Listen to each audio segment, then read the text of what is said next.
Thank you. We are lucky that the workshop takes place today, as last week, this day, it was full of snow. Now we have lovely weather, enabling you to come from all over. The first session will give us an introduction to the field of historical GIS, and the first talk will be by Professor Rehav Rubin from the Department of Geography at the Hebrew University of Jerusalem, the same department as myself. He's one of Israel's leading historical geographers, and he will give us an overview about historical geography in Israel.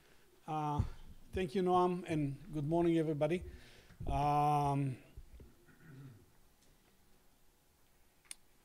think, and I'll go back to it in the last paragraph of my presentation, that this is a great opportunity to hopefully move from the more conservative way of historical geography to a rather more modern way.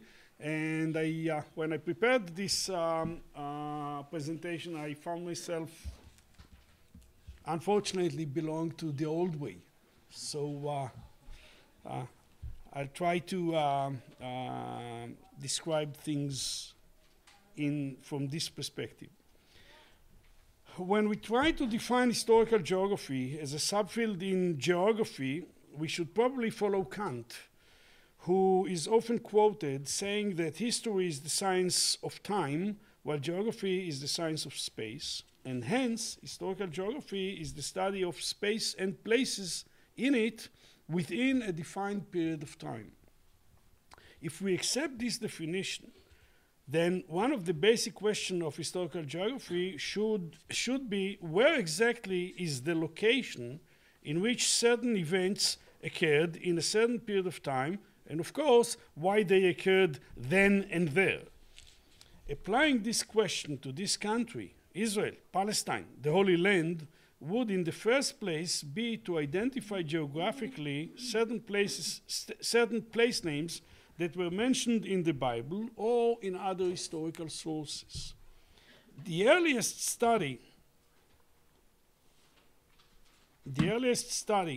of historical geography of Palestine was carried out, or at least we can think of it as an historical geography study, was carried out from this viewpoint around the year 300 CE by Eusebius, the bishop of Caesarea Maritima, in his famous book, The Onomasticon. In this book, he listed all the place names mentioned in the Holy Scriptures, arranged from A to Z in each and every book of the Scriptures from Genesis to Revelation, and gave a short lexical article on each of them, and added something. In these articles, he referred first to the Bible, and later he often commented on their location and situation in his days. For example, this is only the Greek, which is Eusebius, and the Latin, which is the translation of St. Jerome, that I will come to it in a moment, and we will see it in English as well in a moment. Arad, an Amorite town located by the desert of Kadesh, and still today a village at the 4th mile from Moleata, Malchata in the Negev, in the eastern part of Bikat Beersheba, and 20 miles from Hebron in the tribe of Judea. So we have both the biblical definition and the late Roman Byzantine definition of Arad that I brought as an example. Eusebius' work was translated in the 5th century into Latin by Jerome and became widespread among medieval scholars all over Europe under the name of Liber Locorum. This manuscript is from the collections of the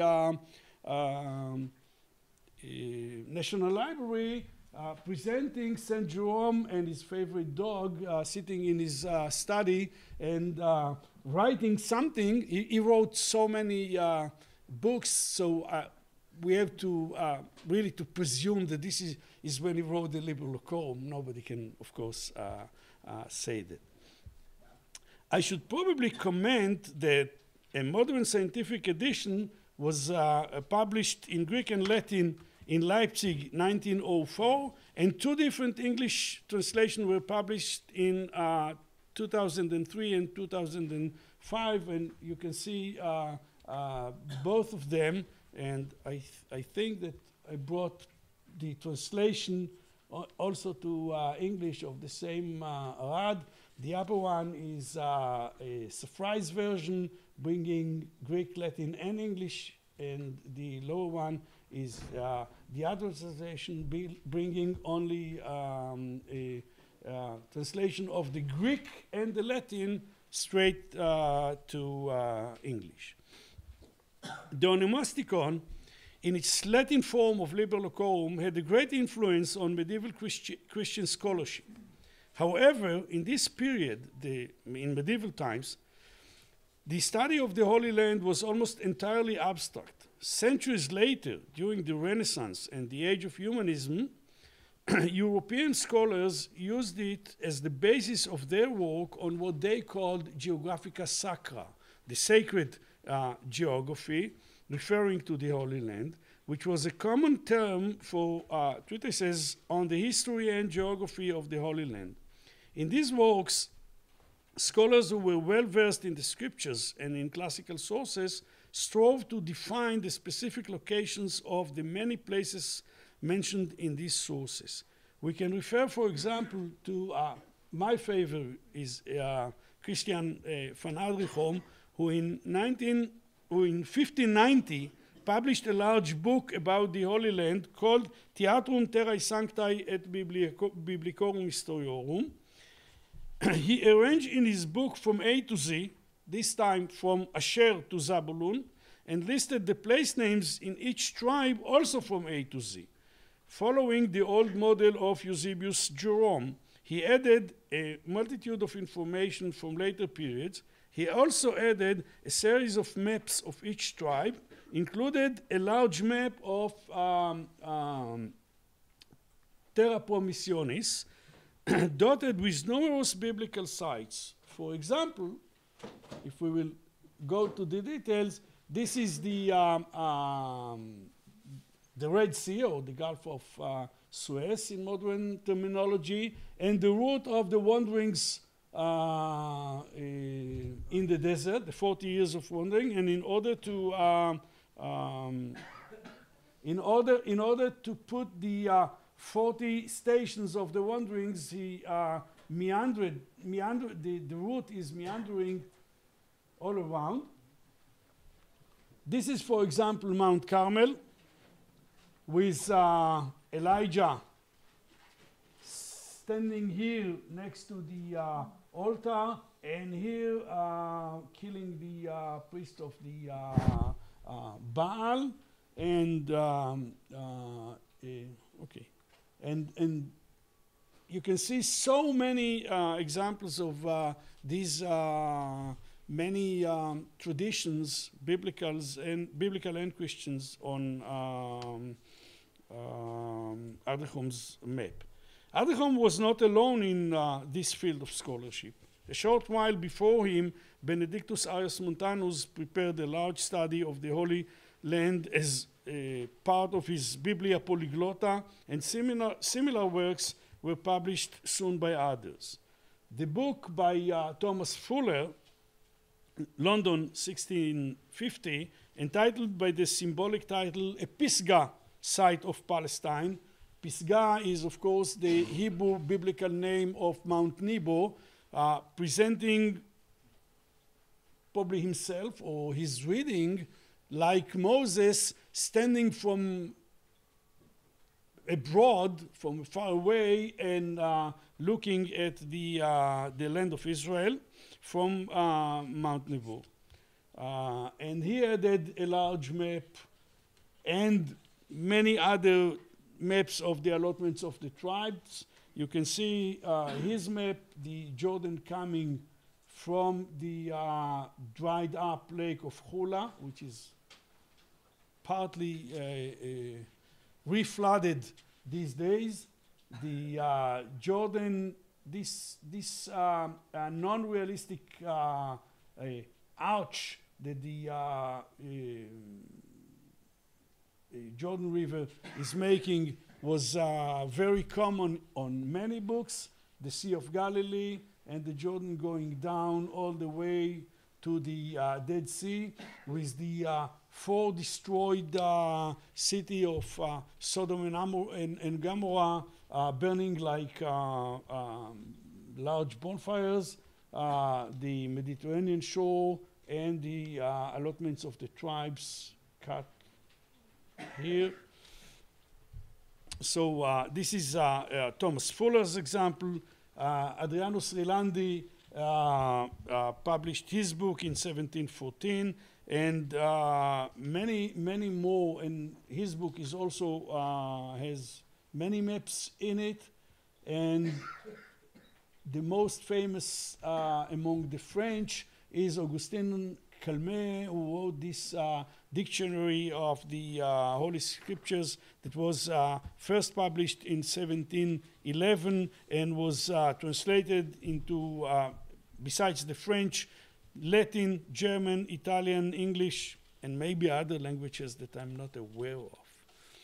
However, the first scholar who used the term historical geography was Edward Wells, the English Edward Wells, who in 1711, 1712 published 3 volumes of an historical geography of the Old Testament.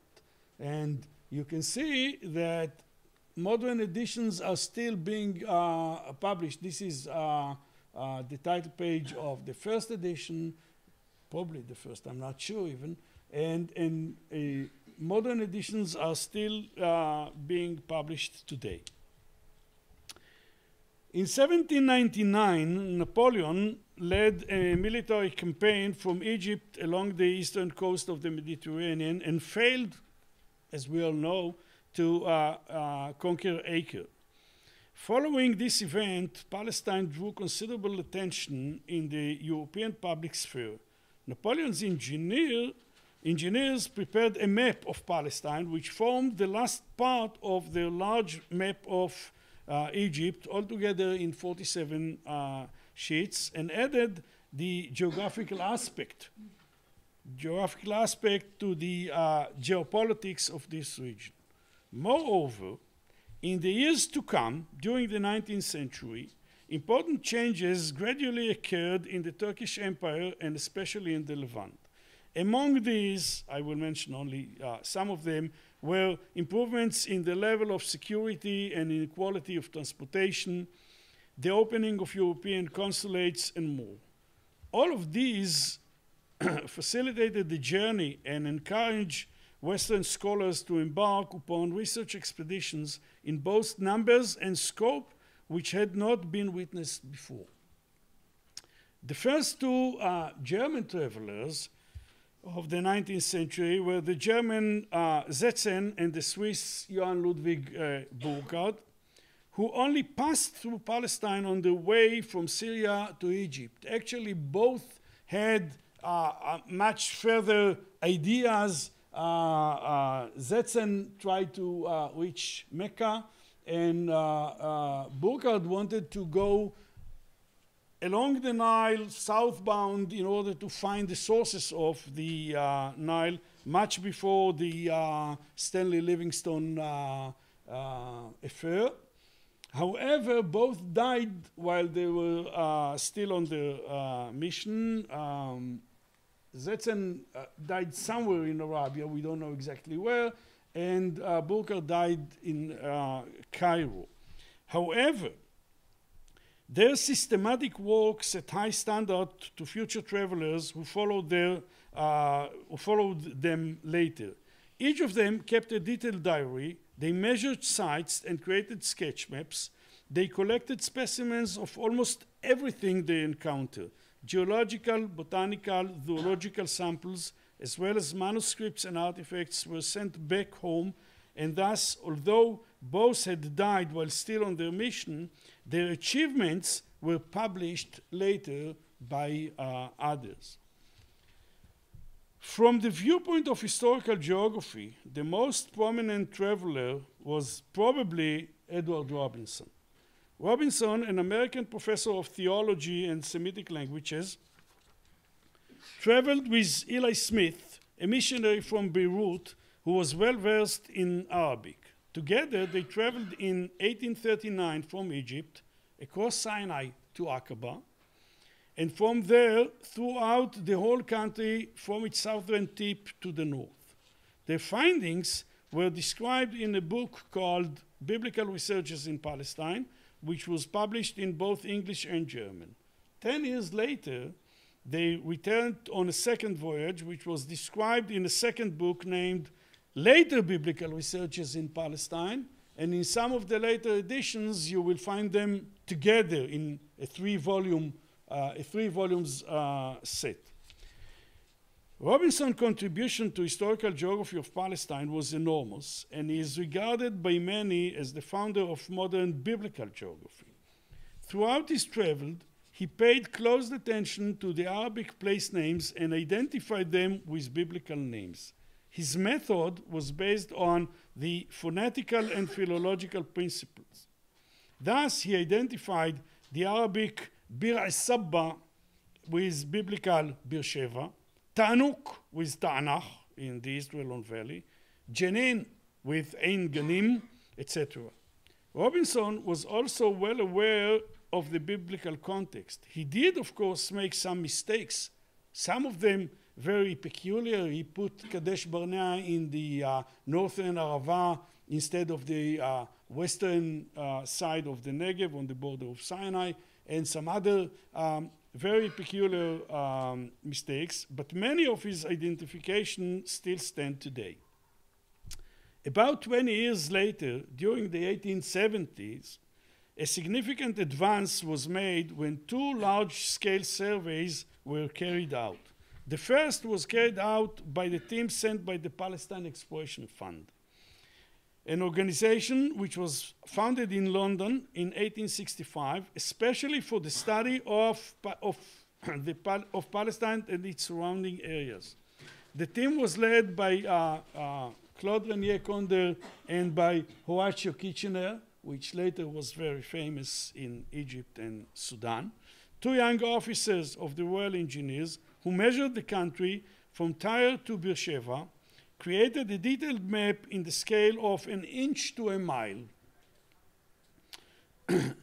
and published a series of volumes of memoirs dedicated to Galilee, Judea, Jerusalem, Galilee, Samaria, Judea, Jerusalem, the flora and fauna, Arabic names, and special papers. And their measurement is actually the first well-based, the first accurate map of the whole country. And in these series of volumes, a lot of information about settlement, villages, archaeology, epigraphy, and whatever politics and whatever you can think of is available.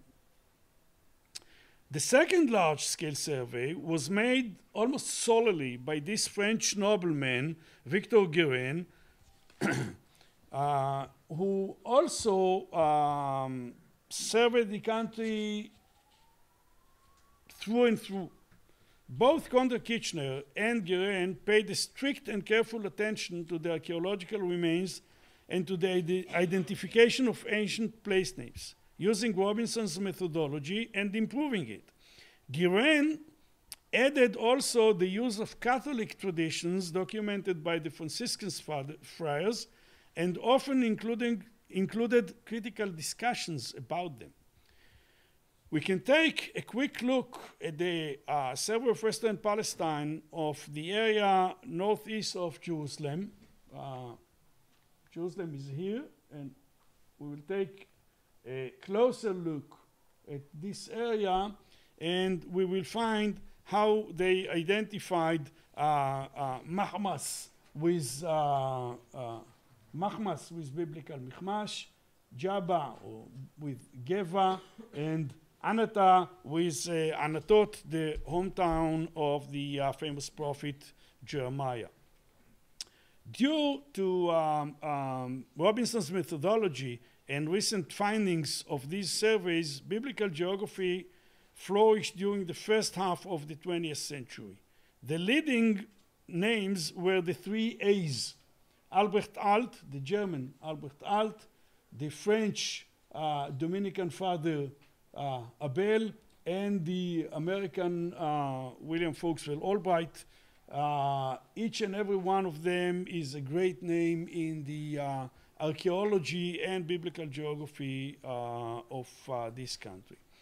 With the advancement of archaeological research, biblical historical geography in particular, and historical geography in general, developed a well-established methodological concept that was based on three basic elements. A site should be identified with a place name cited in historical sources if its Arabic name is similar phonetically or sometimes in its meaning and not only in its sound to the ancient name.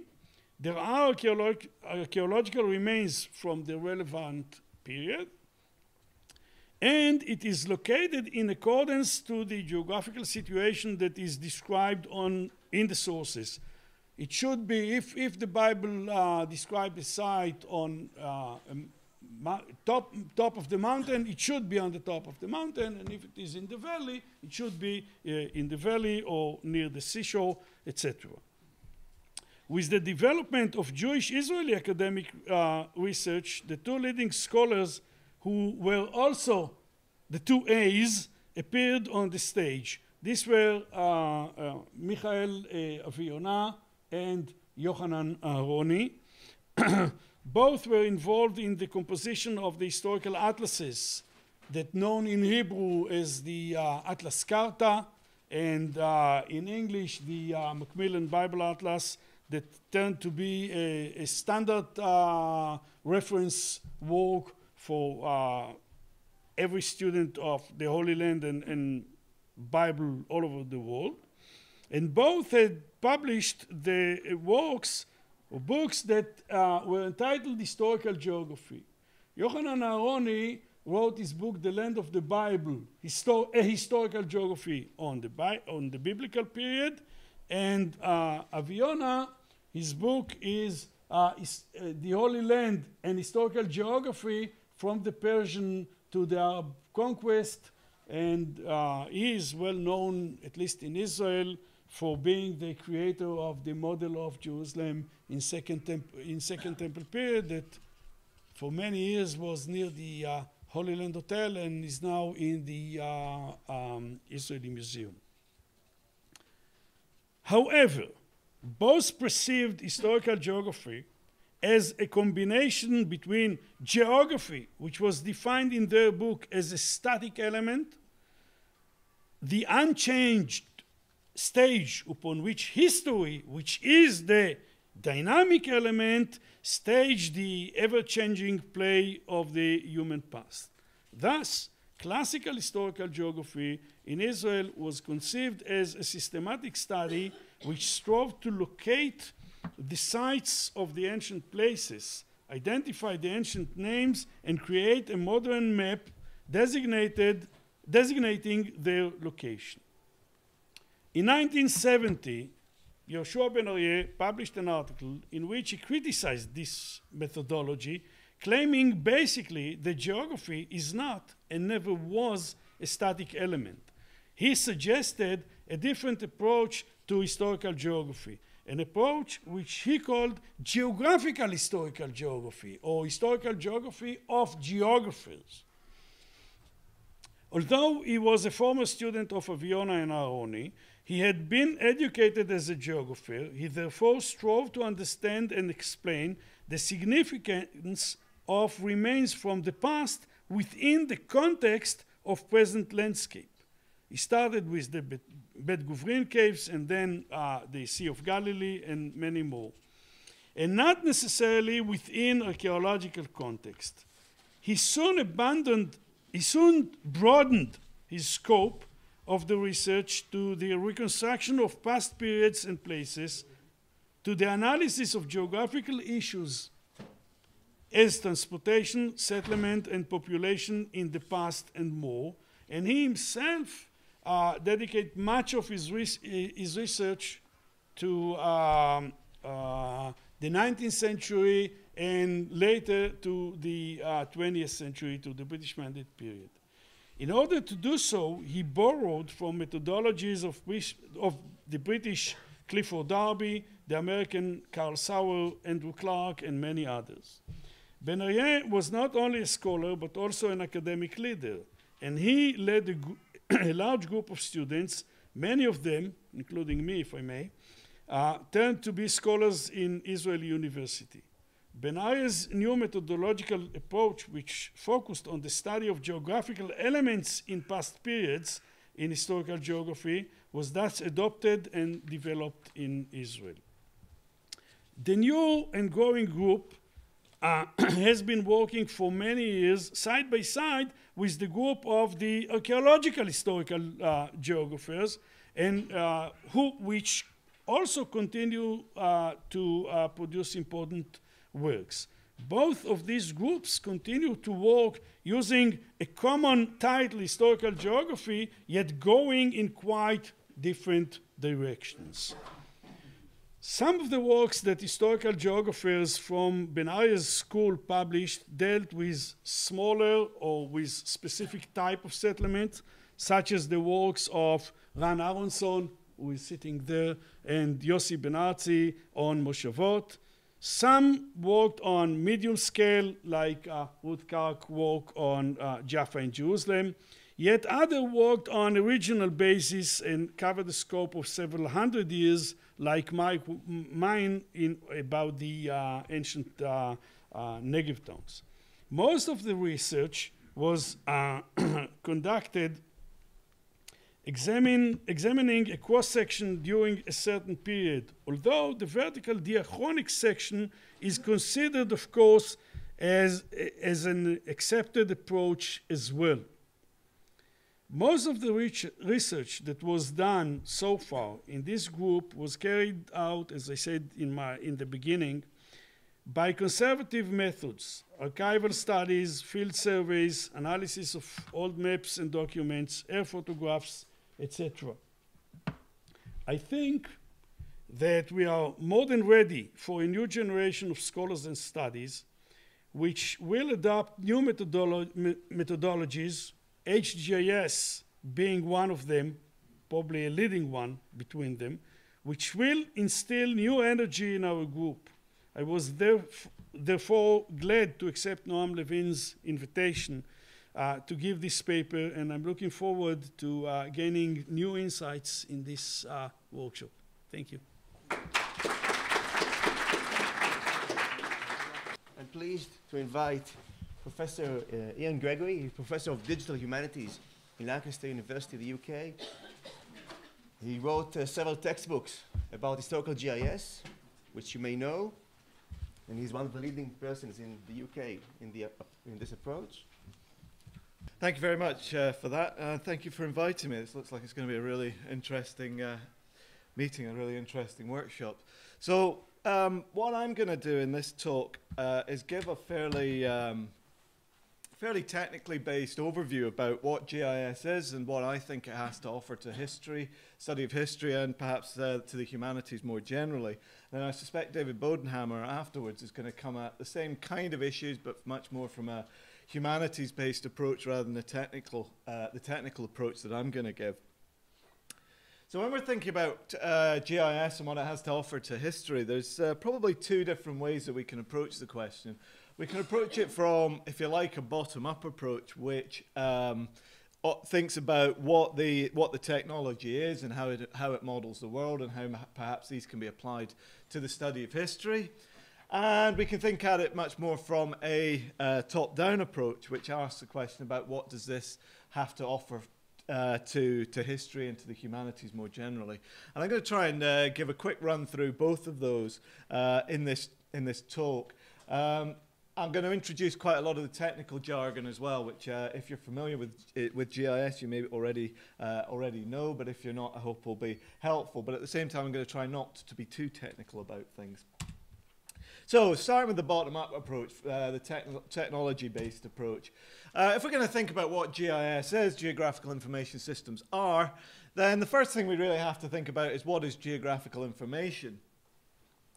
What is geographical information? In many ways, just about any type of information can be thought of geographical information because it's information that refers to a location on the Earth's surface.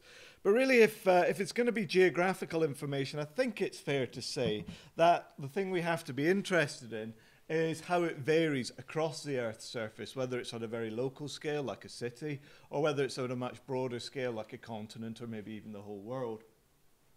So if we're going to have information that does that, then if you think about it, the information has to have two different components. It has to have a thematic component that tells you about what is at the particular place, and it also has to have a spatial component that tells you where you're referring to. So a good example of a type of data that does that is census data. Census data, if you think about it, splits the country, or whatever it's interested in, into administrative areas of one form or another, districts, parishes, municipalities, counties, whatever it may be, which have precisely defined boundaries, and then it counts the number of people within those boundaries. So you're able to see how the number of people in one area compares to the number of people in the next with the next, and so on. It's fairly, in some ways, a fairly obvious form of geographical information. Hospitals admissions data, say we're interested in mortality or morbidity patterns in the past. Hospitals admissions data may also be a slightly less obvious form of geographical information.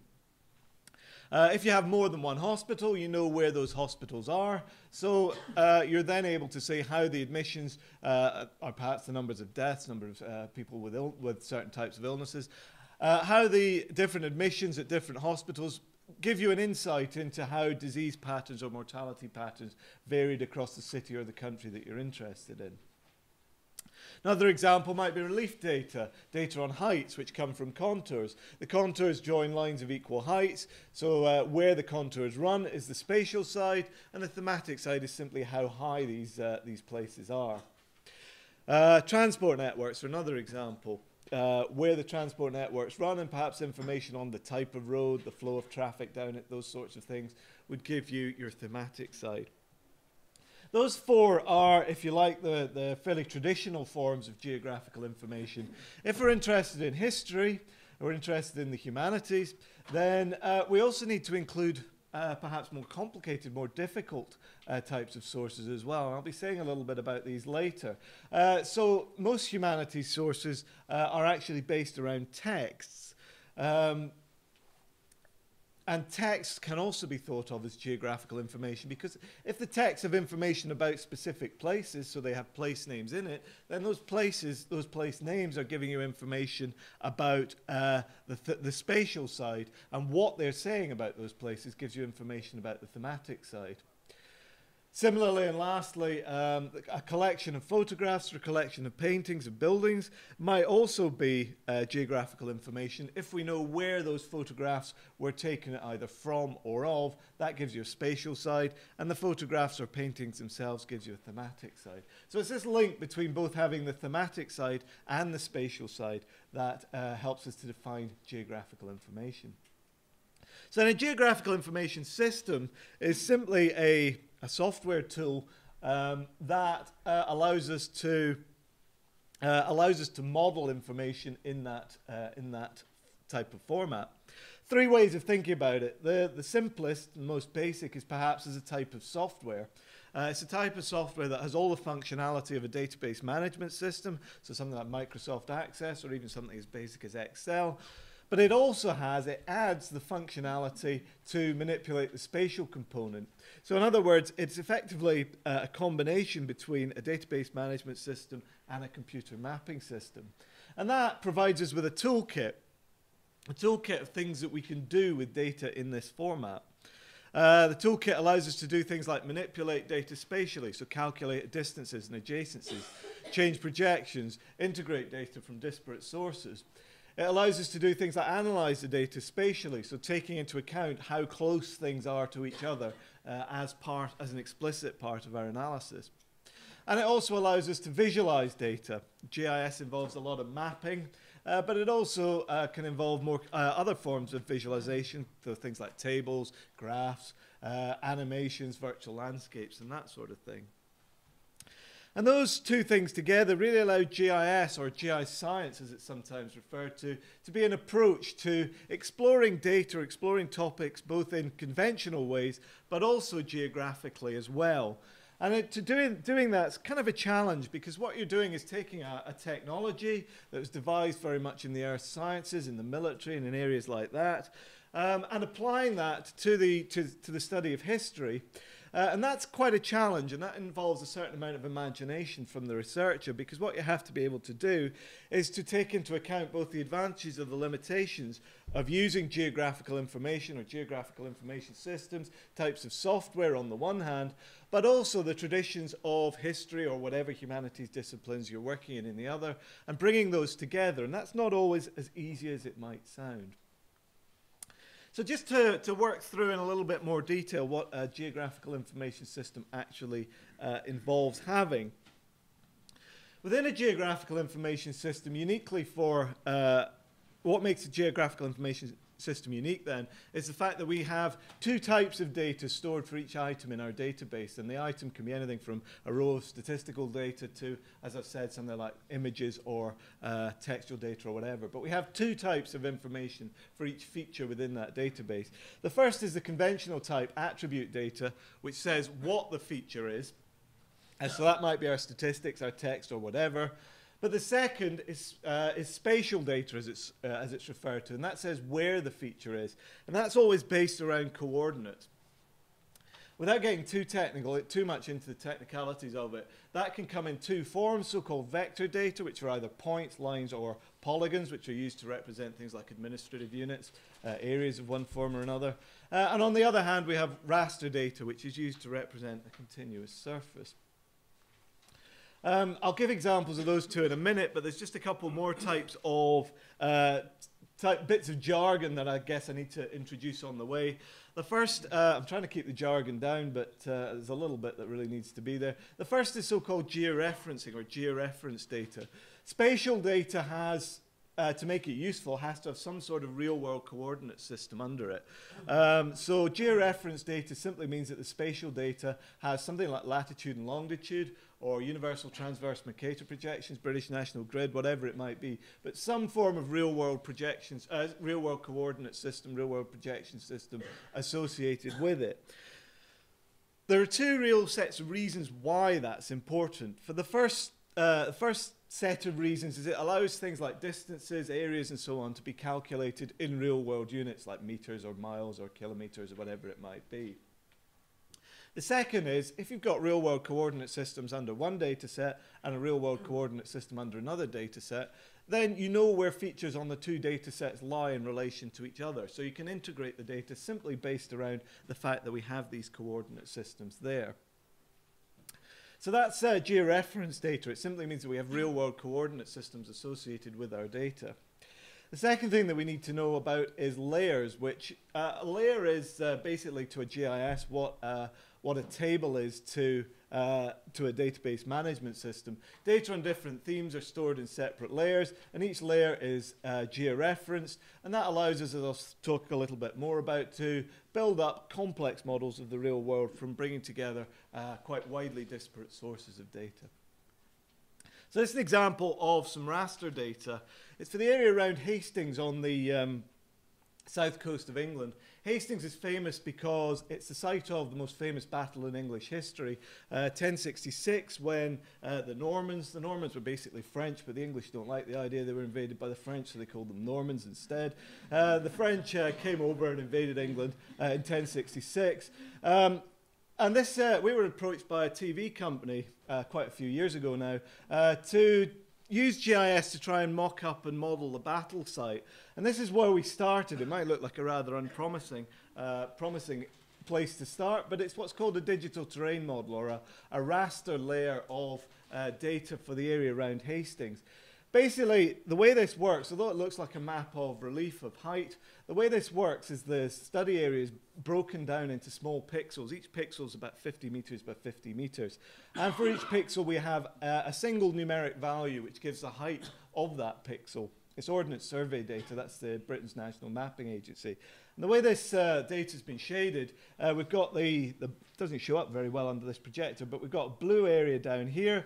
Those are sea areas, so they've got a height of 0. And then as we get increasingly high up to 174 meters, it's a very hilly area, Hastings. It doesn't get all that high, but 174 meters up here. We've shaded it in increasingly dark colours. So you get this impression of the relief of the way the contours work around Hastings. But it's not actually a map as such. The important point is the study area is broken down into pixels. Each pixel has a value, and that allows us to produce this kind of map-based representation of it as a kind of continuous looking surface. So that's how raster data work. Vector data works in a slightly different way. Vector data, as I said, models things either as points, lines, or areas. So this is an example of some vector data. Again, for the south coast of England, this is the Isle of Wight, Southampton, Portsmouth, for people that are familiar with that area. And what we've got here is 3 layers of vector data. A point layer representing railway stations, a line layer representing railway lines, and a polygon layer representing parishes, which were a type of administrative unit that were used in 1911.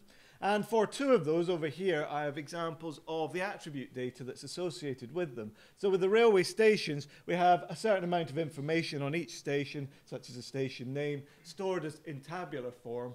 And for the parishes, we have some census data, which include things like the parish name and the population in 1911, number of men in 1911, number of women in 1911, that kind of thing. Again, stored as numeric data. Important thing about this is if we were to click on a station over here, it would highlight which station it is on the attribute table, or if we were to click on a parish over here, it would highlight which polygon it is on the spatial data over here. And it's this combination of spatial and attribute data that kind of makes GIS what it is. And also, as you can see from this map, from the spatial side of the data here, the railway lines and railway stations were taken from an atlas published at 1 inch to the mile. The parish boundaries were taken from a very different series of maps published at ½ inch to the mile, so about 125,000. But the fact that they've both got British National Grid underneath them means that we can superimpose the railway lines over the parishes. And I'll say a little bit more about the importance of that in a minute. So the fact that we've got both attribute data and spatial data allows us to query GIS data in 2 different ways. We can either query it through the attributes and return the results through a map-based form, or we can query it spatially by clicking on a map and return the attribute data associated with it. So this is an example of this. This is lung disease in England and Wales in the 1860s. We had some data from the so-called Registrar General's report. The Registrar General was interested in mortality patterns, and he published them using what are called registration districts, which are these administrative units you can see outlined here. And we had some data for those on lung disease through the 1860s for men aged 45 to 64. That's the second half of their working lives. And what we've done here is an attribute query, which has just selected out the area with the highest rates of death from lung disease at that time. And they're the ones that are shaded in black. And the pattern you can see is really quite striking if you know the geography of Britain at that time. You've got the high rates associated with the urban and industrial centres. So this is South Lancashire, Liverpool, Manchester, and into West Yorkshire. Very heavy industrial area at that time. This is the South Wales coalfield. This is the area around Birmingham and the potteries. Again, heavy industrial areas. This is East London in particular being highlighted here. So we're getting a pattern emerging very quickly, showing that high rates of lung disease among men at this age do seem to be associated with urban and industrial areas. But the other thing you notice as well is there's some exceptions to this. This area up here in the northeast was heavily industrial as well, but doesn't seem to have particularly high rates. And there are some exceptions to it. This area here, and this area down here that are quite rural. So as well as this immediate pattern that we might expect, we also have a pattern that perhaps we wouldn't expect. We have some outliers from that pattern. And we can follow those up perhaps by doing a spatial query, clicking on an example of that, and that will return the underlying data of this place here. So that's a place called Alston with Garrigill, and it actually gives you the mortality rate from the underlying data. We can also bring spatial and attribute data queries together in a slightly more complicated way. So say going back to our example of railways, railways and parishes on the south coast of England, we're interested in what railway stations lay within the parish of Portsmouth in 1911. So the way we go about doing that is, first of all, we do an attribute query to select out just parish equals Portsmouth, and that's highlighted this area here, this single polygon here, and also this row of data. And then we do a spatial query to select out the points that lie within that particular parish, that particular polygon. And we can see that there are a total of 8 records returned, and it lists the names of the parish, of the stations that were in that. And you can see that rather confusingly, there were actually 2 stations with the same name, Cosham, at that date, and 2 they didn't even bother with names, they just called them halts and left it at that. But key point about this is this ability to bring data from different sources together and ask queries that perhaps you wouldn't be able to do in any other way. I just don't think you'd be able to say what stations lay within this parish, or perhaps what stations lay within areas with above a certain population density, these kinds of things, in any other way. When you're using GIS, you get a lot of maps that look a bit like this. This is a so-called choropleth map, very widely used in historical geography before GIS came along, and very easy to produce when you're doing GIS. But if you think about it, a map like this is in many ways simply, one way of thinking about it is that it's a map, but another way is to think about it is it's actually a response to a database query.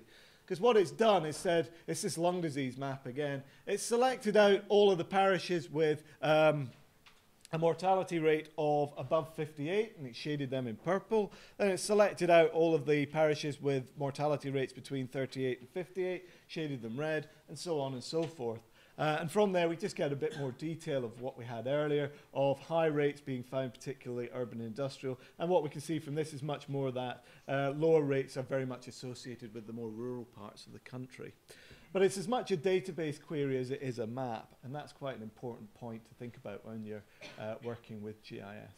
So that's a very quick run through some of the technical aspects of GIS. Now I want to just switch quite quickly to some of the ways in which that functionality assists us in doing research within history and perhaps within the humanities more generally. I think what that structure gives is what that technical platform gives is 4 areas of advantage that GIS has to offer to the humanities. It structures a database, it allows you to integrate data, it allows you to visualize data, and it allows you to conduct spatial analysis. And I'll just briefly give examples of all 4 of those. So the first one, structuring a database. Actually trying to think about data spatially has always been quite difficult.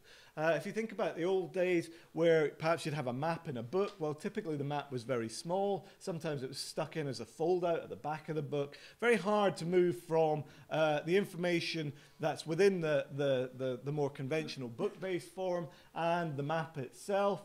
And if you think about it from a library perspective, the fact that you've got, typically you've got libraries, and map libraries are actually separate collections, then bringing together spatial data and or spatial ways of thinking about the world and more conventional ways of thinking about the world is quite difficult.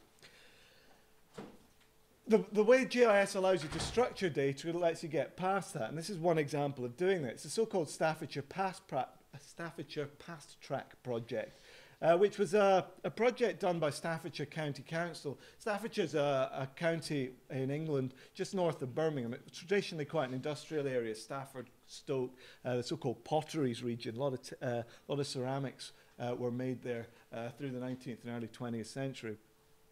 And they had a large database of images from Staffordshire's past, about 7,000 photographs, 3,000 images of artwork, and various videos and audio files as well. And they wanted to put them up on a website for the general public in particular to be able to access. So as well as the kind of conventional ways of searching it through things like themes, through things like keyword searches and so on, they also wanted you to approach it from a map-based way. And in some ways it's slightly dated now, but I think it still gives a good idea of how this helps you. So if you approach it through the map-based part of their website, to start with, they just give you a very simple outline map of the county of Staffordshire. You can zoom in on this map. So this is the area around Stafford, the county town of Staffordshire. It's a modern map, so you can see the modern road layout.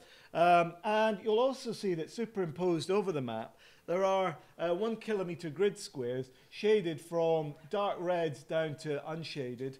And they illustrate how many artifacts are found within each particular square.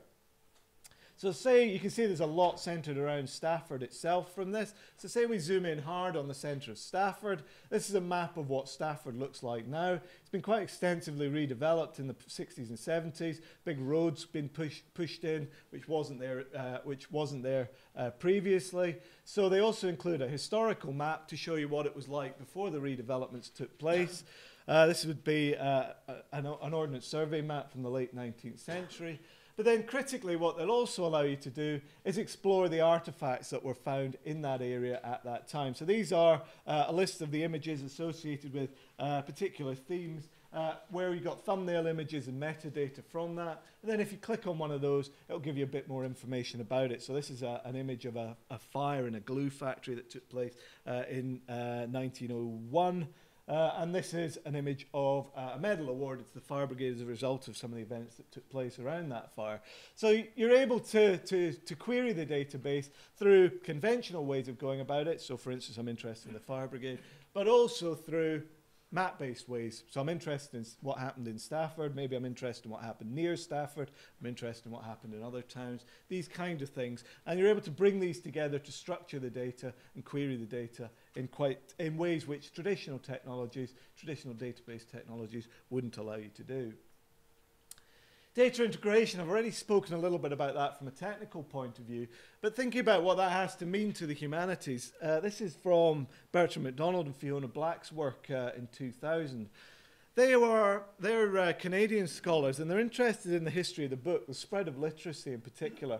And what the point they're trying to make on this diagram is, if you're interested in history, then you're interested in a study area that no longer exists. You can't, the past as it once was, which is this thing down here, no longer exists. All you can do if you want to understand that is bring together as many sources as you can to try to help you to reconstruct what that landscape, what that place was like at that time. So they're interested in the history of literacy, and what the argument they're trying to make there is, if you're going to understand that in detail, you need to bring together a lot of different sources to do it. So particularly in somewhere like Canada, the New World at that time, if you're interested in how something spread, then one thing that's of key importance is obviously transportation routes. Where do you get information on transportation routes? Well, clearly you get it from historical maps. So you start with historical maps, which give you information on transport. Then you're also interested in where people were and how people spread out across that landscape. So you're interested in demographic information, like census information, which you get, again, from maps, but also from census data as well, and they're usually different maps. So you need to bring that in. If you're interested then more specifically in book production, in bookstores, in libraries, and other things from the history of the books, then these are likely to be available in things like trade directories and other sources like that, which will typically have place names associated with that. And from place names, you can start to associate those with explicit locations. And bringing all those together through location, you can start to build up your picture of what the world was like at some point in the past.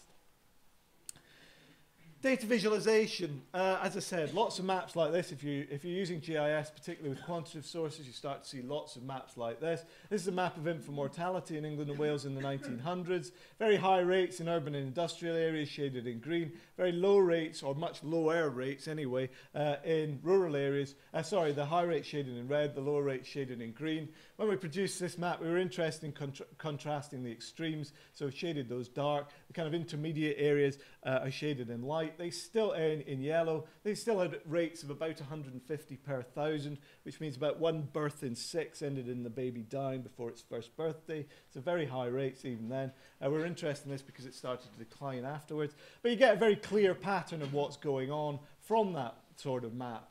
Or at least you think you do. But in some ways these maps are quite misleading because an awful lot of the people obviously lived in the urban areas and the rural areas were much more sparsely populated. So this impression over here tries to work around that by distorting areas according to their population size. And you can see that the areas with very high rates actually had an awful lot of the people living in it. So an awful lot more people were affected by these very high rates and far fewer people were affected by these low rates than the choropleth map over here makes you think.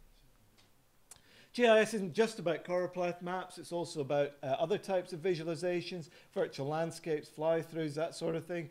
This takes us back to Hastings, to the Battle of Hastings, where we started with that raster image that I showed you earlier, and we're able to transform that into what's called a digital terrain model, which gives an impression of the heights of the landscapes. It tries to give a 3D impression of what the landscape is and was like. And we've draped a modern aerial photograph over that, in part because this road here dates back to Roman times, and one theory behind the battle was that King William's the Duke of Normandy's army, who went on to become King William's, were down in the valley here, and they wanted to get up to this road, which is up here, so they could break out of the area where they'd landed. And this was King Harold's army up here. So we're able to visualize this landscape in new ways. We're able to, I haven't got an impression of it here, but you're actually able to fly around it and look at it from different perspectives, and so on and so forth. So just to finish off, spatial analysis goes beyond mapping to try to actually use map-based data explicitly within our analysis. This takes us back to 2 choropleth maps of infant mortality, the 1900s one and the 1850s one. And we were particularly interested in this, in whether there was a north-south divide or a core-periphery divide in England and Wales. So the theory being that areas around London, there was quite a pronounced core-periphery divide, where areas around London were traditionally very wealthy, and as you moved away from London, particularly to the north, areas became increasingly impoverished. And we wondered how that played out in terms of infant mortality, because there's a link, quite well-defined link, between high mortality rates and poverty. And we were wondering how would this north-south or core-periphery divide play out in infant mortality, and how did it change from the 1850s to the 1900s? If you simply look at 2 maps like that, it's very hard to answer that. Because it's really not very clear. You can see there have been some changes in infant mortality and the patterns of it over that time period, but it's not easy to spot either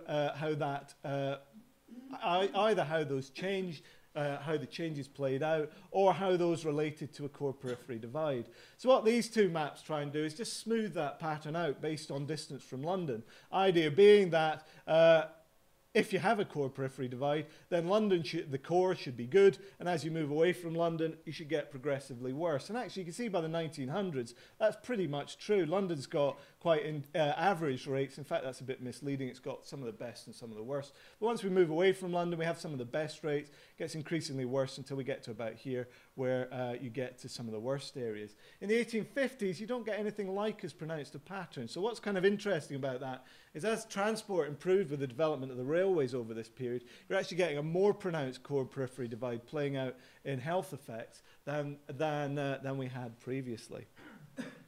And we can also we can also graph that, so it's not just about maps. This is simply showing how between the 1850s and the 1900s, those buffers, as we say, some got better and some got worse. And basically, near London got better, and as we moved further away from London, things got progressively, relatively at least, worse over time. So we have a growing north-south divide, and manipulating the spatial data within GIS allows us to demonstrate that. So to try and sum that up, the advantages of GIS is it allows us to explore both the geographical and thematic components of our data, and that allows us to stress the geographical aspects of our research questions. It allows handling large volumes of data and integrating it from different forms of disparate sources to go on and produce a wide variety of different forms of visualization and analysis, which explicitly incorporates location. You do have to, however, think about the limitations of GIS as well. Getting data into GIS is expensive and time-consuming. The software isn't always easy to use and wasn't designed with historical research in mind, so you have to work around that.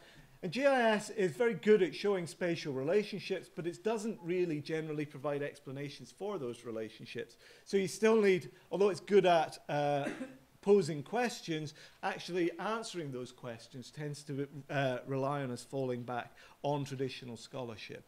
And the origins of it, as I've kind of implied, come very much from the earth sciences and computer sciences, so you do have to think carefully about whether they're appropriate for humanities styles of research as well.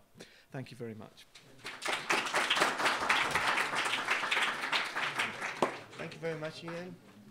And during the coffee break, you'll have time to approach him, and we'll also hear Ian talking more later on today. So thanks, Ian, and we'll move to the last lecture in the first session by Professor David Bodenhamer. Professor David Bodenhamer is the head of the Polis Center at Indiana University, Purdue University in Indianapolis, leading many people, author of many books, articles, and we will hear David talking about modern GIS. Okay. Well, it's a pleasure to be here, although it's always a bit daunting to follow Ian Gregory, who is an expert not only in GIS, but in the application of so many different things. In fact, I sometimes feel like the last speaker at an Irish wake, that everything's been said, but not everyone said it. So, and yes, that is the name of my university. And here's a trivia question for you, that if you're at a party and someone wants to know what's the world's longest name for a university, you know the answer now. It is a pleasure to be here, especially my first time in Israel, and it's really interesting to see how much the past presses upon the present, quite different than in the States, where we try to obliterate the past as soon as something occurs. But what I want to do here today is to take what Ian has said and suggest that GIS is essential, is essential for the study of the past, but it's not sufficient. And that what I think is happening now is the emergence of a new form of humanities known as the spatial humanities that incorporates GIS but modifies it and bends it to the needs of humanists. Well, clearly we're in a new world. We all recognize that. And we have, for the past 2 decades, seen the effects of an ongoing revolution which we have experienced. Data deluge, rapid knowledge discovery, step changes in technology that occur almost daily. We're in an age of ubiquitous computing. We are emphasizing interdisciplinarity in a way that we never have before. And we're also engaged now in a period in which everyone is an expert. Everyone contributes information to our knowledge base. And we have to learn how to accommodate that. And it's helpful for us, I think, to think about how we got here, how we got to this point, and what this suggests about the use of a technology like GIS in history and the humanities. We remember that we come out of a 19th century tradition in which history and the humanities sought to embrace some of the methods of the sciences, sought to embrace rationalism and empiricism, and this in the 20th century matures into specialized disciplines, professionalization, a cult of objectivity, and the importance of experts. And of course, over the past 30 and 40 years, we have been engaged in an epistemological shift, a shift in the way in which we construct knowledge and understand the construction of knowledge. We now recognize that the humanities can't be measured so precisely, that we're in an age in which we are interested in the subjective and the experiential, where our emphasis is on fluidity and simultaneity, on multiplicity and diversity, where we recognize the importance of agency in all human events and actions, and where we're skeptical, quite skeptical, especially of experts. Well, at the same time this is occurring, we have been faced with a spatial turn. In fact, that's the terminology or the phrase that is often used to describe the importance, the increasing importance of our recognition of space and the influence of space on human events. Well, for the humanists, this is not a new thing. In fact, we have gone through a number of spatial turns as humanists, beginning in the 18th century when the modern humanities begins to emerge. with the problem around the problem of collective identity, oftentimes grounded in conceptions of landscape. By the post-World War II period, we have shifted our emphasis on space in the humanities to things like movement and exiles and borderlands. You in Israel experienced this in a very personal way within your history. And we've also begun to wrestle with different conceptions of space that are more metaphorical and symbolic. Notions of interior space or private space or gendered or racialized spaces, memory spaces, imagined spaces. All of these things have become important to the humanities. Well, now with GIS, which has been around since the 1960s, with its emphasis, as Ian has demonstrated, its emphasis on precise and measurable information, the question arises, how does this fit with a postmodernist emphasis, in which indeterminacy is really the rule, not specificity and not precision? So can GIS, the real question I think we need to ask is, can GIS fit the needs of historians and other humanists? And if so, how does it do that? Well, it may help us to step back just a bit and to think about the current perspectives that engage humanists. And I've listed them here: multiple realities and independency, multiscalar and antiscalar activity, hybridity and complexity. All of these things are the things that engage us as humanists in our study. I'm not sure what we have here, but sounds kind of like my dog when she's hungry. We're also going to have current themes that engage us, that are themes of context and culture and convergence. And you see some of the variants of those themes there.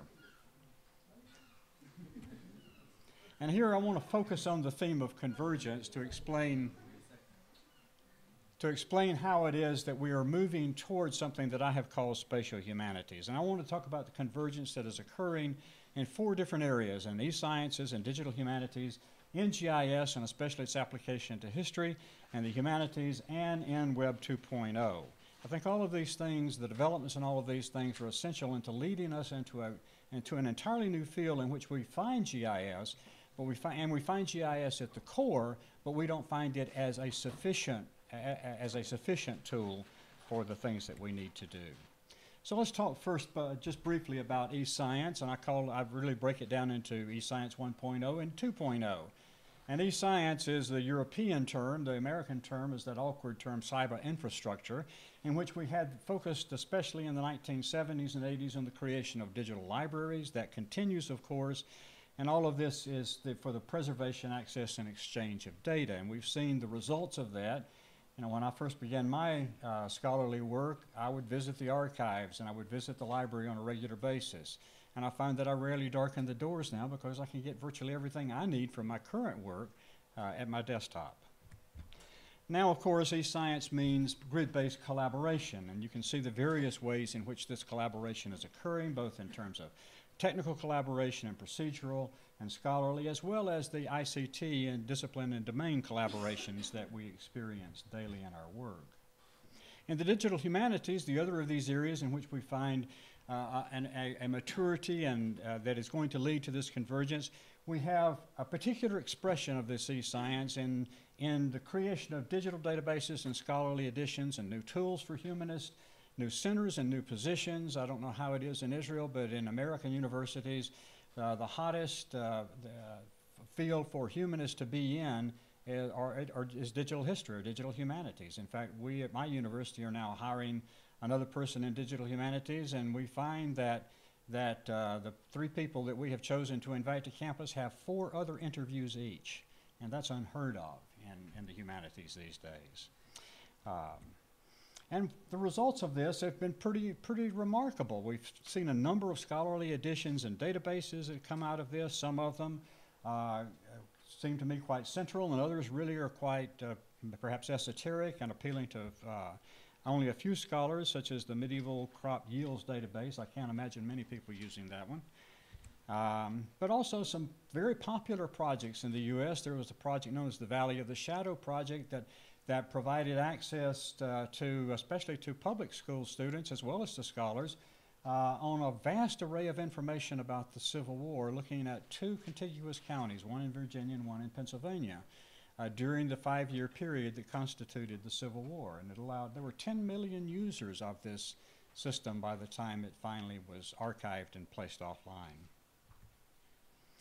The spatial turn in GIS has also begun to affect and lead to this convergence into the spatial humanities. We know that there's been this increased attention to space and spatiality beginning in the 1960s, and we've seen the new technologies that support this spatial turn, especially the emergence of GIS. But as you might imagine, and it first occurs within geography, there is a critique of GIS that says that GIS requires a precision that the world does not give us.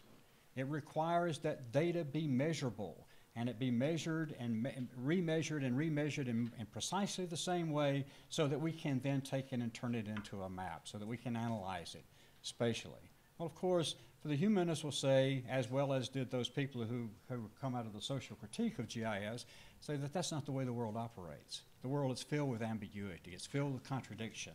It's filled with uncertainty. How does GIS handle this? And out of this comes GI science, which is an attempt to keep the scientific rigor of geographic information systems, but at the same time make it accommodate the kind of uncertainty and imprecision that we know exist in daily life. Web 2.0 is the last of these 4 things that I think are converging into the spatial humanities, and we're all familiar with. We live with the web constantly now. I mean, it's such a part of our life, and I think the thing that is most interesting about it is its ubiquity and the fact that it is now mobile. But it keeps us connected in ways that we never have been before, and it provides a collaborative and open framework in which we work. And this has changed us in some remarkable ways. And here are just some of the platforms on which we are now working continually, oftentimes without even knowing it, oftentimes without even thinking about it consciously. And this has provided then a new framework for learning, and one in which we're emphasizing unstructured interactions without disciplinary boundaries, that is open to experiential knowledge, not just simply expert knowledge, in which there are also networked participant collaborators. And this is beginning to really refocus, at least in the US, and I trust that this is true in Europe and in other parts of the world. It is really beginning to refocus the way in which we think about education itself, or the way in which we think about learning and what learning actually means. And out of this comes the spatial humanities. Out of all the convergence of these 4 things, it begins, the spatial turn in the humanities actually begins in the 1990s. It doesn't begin in the 1960s as it does with geography. It begins in the 1990s, and we recognized as humanists that space offers us the opportunity, at least geographic space, for some really important things that are important to us. It offers us the opportunity for the integration of data from disparate sources, as Ian demonstrated. It offers us the ability to visualize this information, oftentimes in the form of a map, but sometimes beyond that. And it offers us ways in which to analyze the information that we have not taken seriously before. And it allows us to it allows us in this analysis to keep moving from space to place, because it is place that interests the humanist more, not just abstract space. And of course, Spatial Humanities 1.0 led to a variety of GIS-facilitated tools and methods. As Ian, for instance, has been very instrumental in helping us to think about how it is that we accommodate shifting boundaries over time. I mean, after all, data are collected in these administrative units, and that's what we have to work with oftentimes, but these boundaries are changing continually. And so how do we know that what is being reflected by the data represents, in fact, the same place that we're interested in studying? And of course, out of this comes a whole variety of new kinds of scholarship in history and archaeology and cultural studies. And it is here where historical GIS emerges. We have rediscovered through this process the power of the maps. And Richard White, who is an important US historian who actually was a pioneer in the field of spatial history, expresses it well, I think. And that is that relationships jump out at us in a map, where oftentimes we can't even describe them in a narrative without losing the reader, actually without even losing ourselves sometimes. The other part of this Spatial Humanities 1.0 has been the creation of strategic spatial data sets. A lot of digitization has taken place of, say, of national censuses and other sorts of things that are important for the study of of the geographic expression of events. We've seen a number of international collaborations, the Electronic Cultural Atlas Initiative, of which Ian and I, that's how we first met. There have been a variety of UK, EU, and national initiatives in the US. There have been the emergence of expert networks, especially in the European Union. And there have been a whole variety of national historical GIS projects. In fact, in virtually every week I hear of a new national GIS that is beginning or reaching some important milestone. And here are just some examples. A good example of an international collaboration that has occurred around cultural atlases has been the Electronic Cultural Atlas Initiative that comes out of University of California at Berkeley, in which there are about 800 universities affiliated worldwide. There are the National Historical GISs in Germany and the US and China represented here. There is a notion of geo-rectified historical maps that are available, especially on the web, and many of you may know of the David Rumsey collection. He's a private philanthropist who became interested in map collecting and decided he wanted to make his maps freely available, historical maps freely available, and you can download any of his maps already geo-rectified and use them for free. And there have been a variety of publications and projects that come out of this early expression of HGIS. The Salem witchcraft trials, I'll show you the website of that in a minute. Some major HGIS projects at Stanford and in Philadelphia.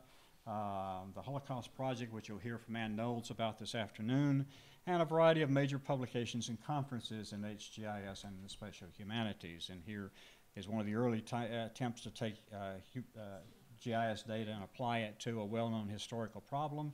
And here is just Ben Ray from the University of Virginia does this, and he begins to locate the accusers and the accused in the Salem witchcraft trials of the 1690s and begin to see what the spatial correspondence was between them, the temporal correspondence. And he begins to illustrate that, in fact, many of these things, because of the spatial proximity, were probably as much disputes over land and the kind of neighborly things as they were. That's what prompted some of the witchcraft accusations. Spatial History Project at Stanford has been very important in shaping this field.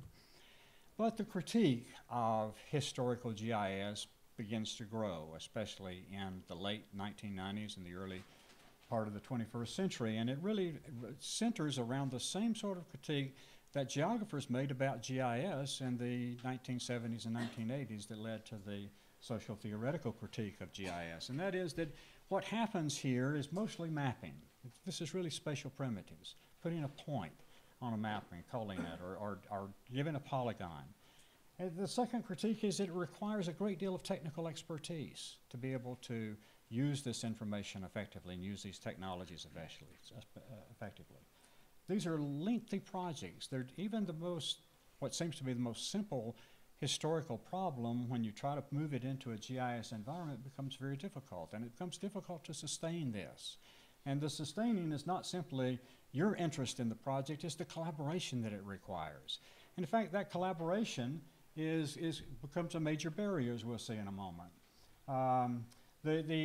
What's happening here, the critique says, is that we're talking about space and not place, and yet humanists are interested in place. That is the particular expression of space and time. And then where is time in all of this? In fact, GIS doesn't handle time very well. So all of this leads to an unfortunate conclusion for those of us who think that this technology has much to offer the humanities, and that is not many of our colleagues are embracing it. It has a very scanty uptake by humanists, and we have to ask why. Because humanists are always grappling with place. They're always grappling with the expression of space in a particular time and a particular location. So why aren't they using this technology that allows us to manipulate space effectively? And the barriers, of course, is the systems. As I mentioned, GIS is a very complex technology. It's much more simple than it used to be, but it is still complex. The data, while there have been a creation of a lot of spatially enabled data over the past couple of decades, there's still a lot that is not spatially enabled and cannot be used effectively within the GIS. The culture. Humanists are, for the most part, solitary scholars. And yet, to work within a GIS environment means that you are continually working with people outside of your domain. You're especially working with technical experts to help in this. And that's a difficult thing, because we would prefer to be in the dusty archive sometimes. The epistemology we've already mentioned, and the literacy, I think, is a big one. Well, for the most part, we humanists are not trained in spatial thinking. It's not that the spatial questions don't occur to us naturally. And we're not trained in visual thinking. And remember that most often the geographic information is expressed in GIS in the form of a map. And we don't even know how to read maps very effectively or construct them very well. So the question arises by a number of us who have been working in this area, why is it that we need a full-scale GIS to apply to history and the humanities? Perhaps what we need is a Pareto GIS, and here I'll borrow the term from a colleague and friend of mine who says that he was struck by the fact that the Italian economist Pareto in the 1920s, when looking at the landholding patterns of Italy over centuries, noticed that 80% of the land was owned by 20% of the people, and that ratio held. It didn't matter when he looked at this. And so he suggested that there was maybe a universal principle at stake here, that we do, in fact, my wife says that that's true of my wardrobe, that I wear 20% of my clothes 80% of the time. But you know, we don't really need the full analytical functionality of ArcGIS to accomplish what it is that we need. So we have to reboot. We have to move beyond Esri, move beyond the standard GIS. And how do we make it truly multimodal? How do we make it, open it to virtual research environments or immersive environments and create collaborative spaces out of it? And how do we develop a new epistemology around it, one that recognizes that the work we're interested in is nonlinear, it's fluid, and it's reflexive? And so here is where I think we come to Spatial Humanities 2.0. That is, an explicit recognition of the reciprocal influence of geographic and constructed space, not just simply geographic space, but the way that we in our lives construct our spaces. These are oftentimes metaphorical spaces on culture and society. How does it embrace all of the spatial technologies, and not simply GIS, but bend them to our needs and not ask us to accommodate our needs to their demands? How do we make it truly multidisciplinary, and how do we link time, space, and culture dynamically by joining the humanities and GI science? What we're interested in really is something that goes beyond the map, or creates the map in a different kind of way. And this from Franco Moretti, who's very influential work called Graph Maps and Trees, and other times in which he's helped us to think about how maps are really more than the sum of their parts. They embody emergent realities, and it's the emergent reality we're really interested in. So it's here where Web 2.0 becomes important to the spatial humanities. If space is the meeting ground and offers an integrated perspective on place, then Web 2.0 is our toolkit, because it doesn't privilege spatial technologies or quantitative data. And it offers the open participatory framework for experts and non-experts alike. And we begin to see already the ways in which this is being expressed. There's this notion of neo-geography. That is that each of us carry around our geographic imagination, our geographic understanding. And this becomes, we can contribute this, and we can gain a much more enriched sense of place through this. We've seen the development of virtual globes and APIs and mashups and social networking, gazetteers, semantic searching. All of this are new approaches that lead to, I'm going to just run through a very quick series of examples because my time is running short, in which we see some of the ways in which we're beginning to move these technologies into areas in which we're much more comfortable. Here's a project by a colleague of mine at Purdue University, a nearby state university, called Visible Pass, in which he became interested in how it was that you could use the mobile web to create, in this instance, the landing beach at Normandy. So for all of the veterans who are now, before they are right in their last years, they're returning to this invasion site where they participated. And he's allowing them on this to actually access the web and access all the historical information about Normandy at the place at which that information is relevant. And he's allowing them to contribute their information to this, to enter into a database which enriches our understanding of what was occurring in Normandy in 1944. Or virtual globes, and here the virtual reconstruction of no longer existing buildings within the spaces or environments in which they have occurred. Or spatial 3D, the reconstruction of architecturally correct buildings that help us to understand something of the mass and the scale of previous spaces and places. Or spatial VR, in which we're beginning to think about how it is that you can take historical photographs, knowing where they're located, they become geo-rectified and placed within the current environment so that you can begin to see. In fact, there are some really interesting apps now for those of you who are iPhone users and all, where you can access this. And you can comb Flickr and other sorts of services to begin to use these and begin to compare the past and the present in some interesting ways. Or immersive visualizations. My colleague at West Virginia University in a center we call the Virtual Center for Spatial Humanities has moved GIS into the cave, into a computer-augmented virtual environment, so that you can put on your goggles and you can step into that environment and you can walk down the streets of Morgantown, West Virginia in the 19th century. And you can see the buildings there and you can see how long it was. This is a much different experience. It says then that we're using these technologies to experience the past, not simply to analyze the past. Or there's the movement now into GIS and spatial techniques into gaming engines, serious gaming engines. This is especially occurring at places like UCLA in the States. So what's happening today is the emergence of new and exciting forms of convergence based all focused on place and new types of scholarship. And we'll run very quickly just through some examples of this. The Vision of Britain site is one in which Ian worked. They had a historical GIS of Great Britain in which they digitized a lot of census information and took some began to spatially enable this information and to reveal it on maps, and Ian has shown you some of the examples of that today. But now they moved it into a website where you can access this information by place, along with some of the textual information and other kind of information that is available about those places over time. Or the complex visualizations, and this afternoon I'll speak more about this particular issue, how it is that we can help GIS show us more than it's capable of doing. Or mashup GIS, and Ian will talk more this afternoon about his project of the Lake Districts, or maybe this morning yet, in which he's using computational linguistics with GIS to help understand something about the Lake District poetry. Or a platform that is developed at UCLA known as HyperCities. And that is a GIS-based platform, begins to accept all sorts of mapped and non-mapped information and helps you to keep track of that and to understand that over time. And of course the new scholarship, and quite obviously I prominently feature in my book, The Spatial Humanities, one I think everybody should have in their library.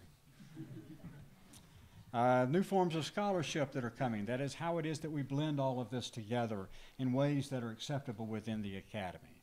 New kinds of geovisualizations and interactive analysis. These are coming out of the Stanford Spatial History Project, or space-time networks, and exploratory spatial data analysis. And I'll say some more about that this afternoon because we've begun to implement that in some of our projects.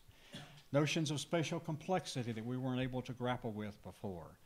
And new forms of mapping itself, such as the sound maps that have been pioneered in Great Britain, where we can begin to access sound by location and understand something about the context in which things are occurring. New types of public history, where you can walk through time by taking your sat-nav device, and usually on your iPhone or other smartphone device, and simply use it to reveal the layers of time about the area that you're passing through, and to access other kind of information to help you understand that.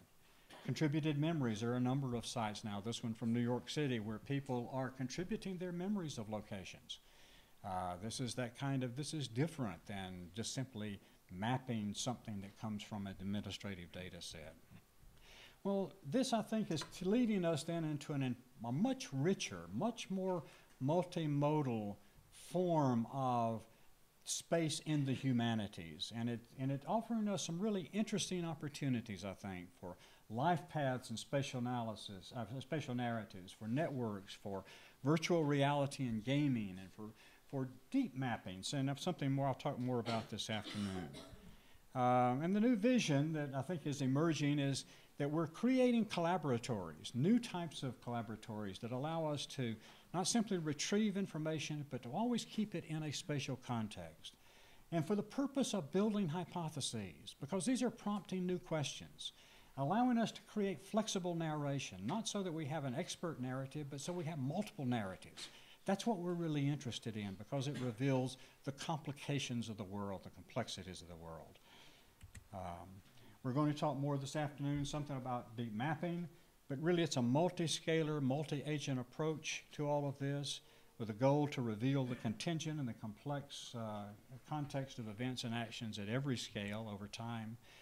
But of course, there are a variety of things that we have not yet, that we're deeply engaged in, especially some of these latter ones. And these are technical questions as well as methodological questions, is how do we capture metaphorical space? That's really important to us, but how do we capture it?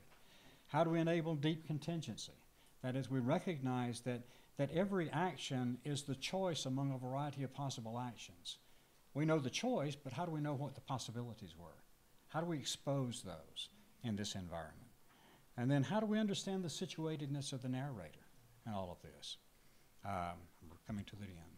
So what we're dealing with, I think, now in the spatial humanities is moving well beyond GIS into a unique postmodern form of scholarship, where real and conceptual space acts as an integrating and an animating framework for our scholarship. Thank you.